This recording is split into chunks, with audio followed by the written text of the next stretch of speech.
the European Union's foreign policy chief has said that Russia is weaponizing food and energy in its war against Ukraine. Josep Borrell was speaking following a meeting of EU foreign ministers in Kyiv, the first time the bloc's diplomatic leaders have convened outside the EU's borders and in an active war zone. A family photo flanking an aspiring member. The unprecedented visit of the EU's foreign ministers and its top diplomat to Kyiv was a strong signal of the bloc's unwavering support for Ukraine.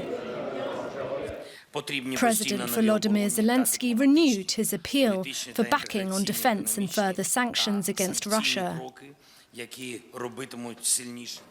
Foreign policy chief Josep Borrell says the EU is prepared to spend big to boost Ukraine's military capabilities.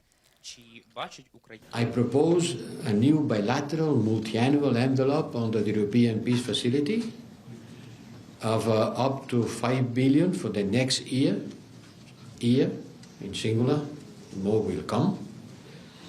We continue training Ukrainian soldiers. The target today is to train 40,000 in the coming months, and this includes specialized training for fighter jets pilots.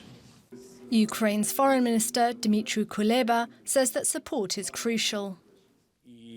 Vladimir Putin's greatest expectation is precisely that the West and the world will tire of standing on the side of Ukraine in this war. Russia is directing huge resources towards this, but we should not play along with them. And as Ukraine prepares for another winter on the battlefield, EU solidarity is unflagging. The resounding message is that Ukraine's future lies within the bloc. Let's discuss this with Kira Rudik, who is a member of the Ukrainian parliament and leader of an opposition party, Holos. Welcome to DW. Are you satisfied with what you heard from EU foreign ministers today? Hello, Phil. Thank you so much for having me. Well, indeed, with so many people saying that there are some people tired of Ukraine, today we have seen a true confirmation that the support for Ukraine continues. Right now, our main goal is to ensure that this support does not rely on emotion, that it is long-term, it is written, signed and sealed, and that we have a clear understanding of how the next year looks for us. And I think Mr. Borrell expressed it and confirmed it for us very well. Was anything missing?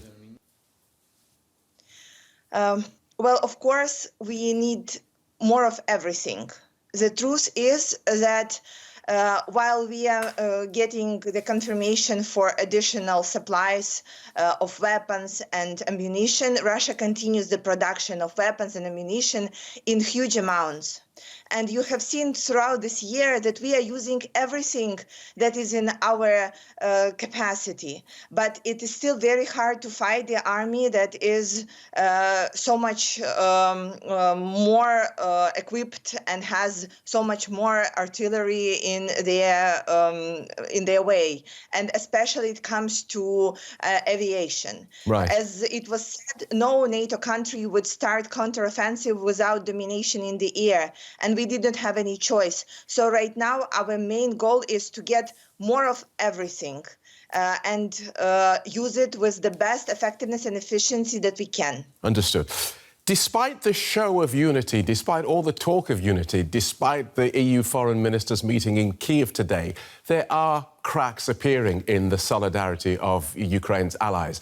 We have the US withholding billions in support in its latest budget settlement. We have Poland unhappy about Ukrainian grain exports and a pro-Russia party, now the largest in Slovakia's parliament.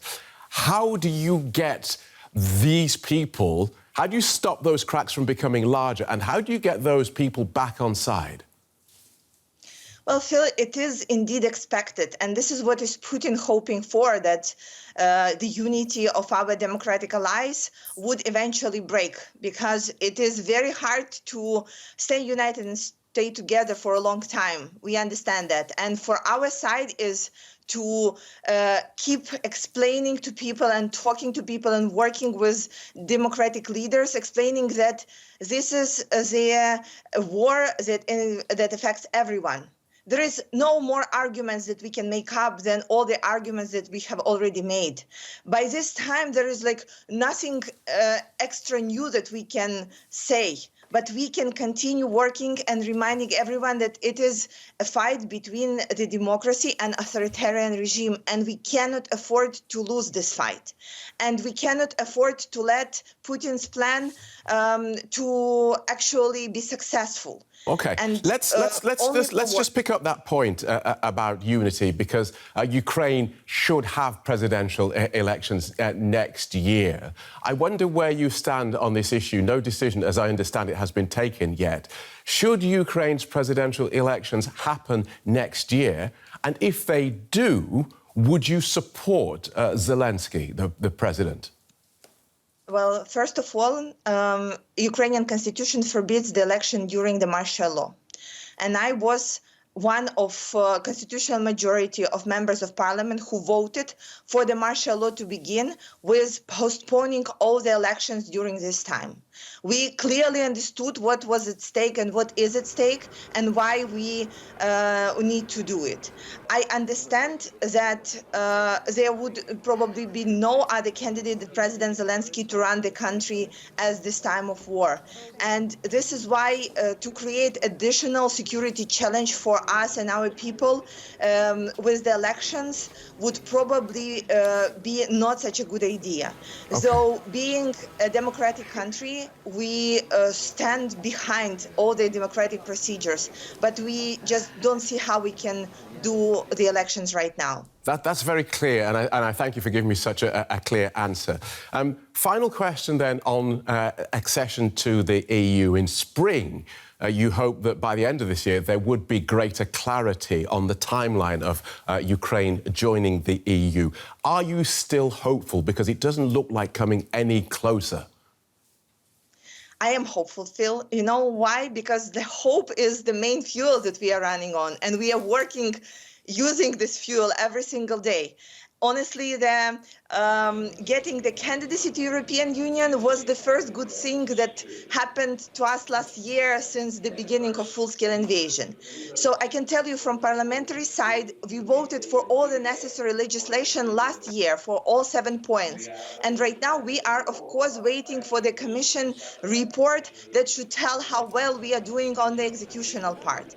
I think the Commission will fill in the blind spots and will allow us to show the progress on fighting corruption, creating more stable and better judicial system, and we will show the progress. I'm absolutely sure that there would be a progress. We understand that nobody can tell exact date when Ukraine will become a member of EU, but we need to show everyone that we are on this road and we are taking step by step and we are getting there. That's very clear. Thank you so much for joining us and outlining that with such clarity. Kira Rudik, member of the Ukrainian Parliament, leader of the political party Holos. Thank you. Thank you, and glory to Ukraine.